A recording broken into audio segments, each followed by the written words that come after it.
এই ভিডিঅ'টো মই বহুত দিনৰ পৰা দিম বুলি ৰৈ আছিলোঁ, পিছে মই দিব পৰা নাছিলোঁ কাৰণ মোৰ সেই গ'লটো আহি পোৱা নাছিলে। আৰু মই দেখাই আছোঁ আজি গোটেই দিনটো মই কি খালোঁ। আৰু 4 মাহ মই এই ডায়েটটোৱে ফ'ল' কৰি আছিলোঁ।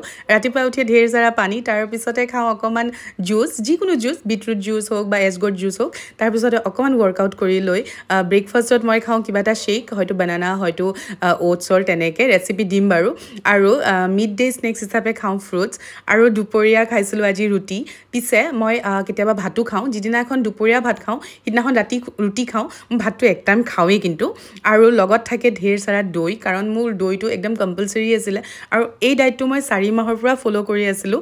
আৰু সন্ধিয়া টাইম হোৱাৰ লগে লগে মোক একাপ চাহ লাগে, গাখীৰ চাহ, যিটো হৈছে চেনি নিদিয়া, লগত 2খন বিস্কিট খাওঁ। আৰু মই ডিনাৰটো কৰোঁ 6টা বা 7টাৰ ভিতৰতে, তাতকৈ লেট নকৰোঁ। আৰু আজি দুপৰীয়া যিহেতু মই ৰুটি খাইছিলোঁ, সেয়ে ৰাতি ভাত খালোঁ, কাৰণ মই ভাত এক টাইম খাওঁৱেই। তাৰপিছত যাওঁ অকণমান ৱৰ্কআউট কৰিবলৈ। আৰু মোৰ ৰিজাল্ট এয়া 4 মাহ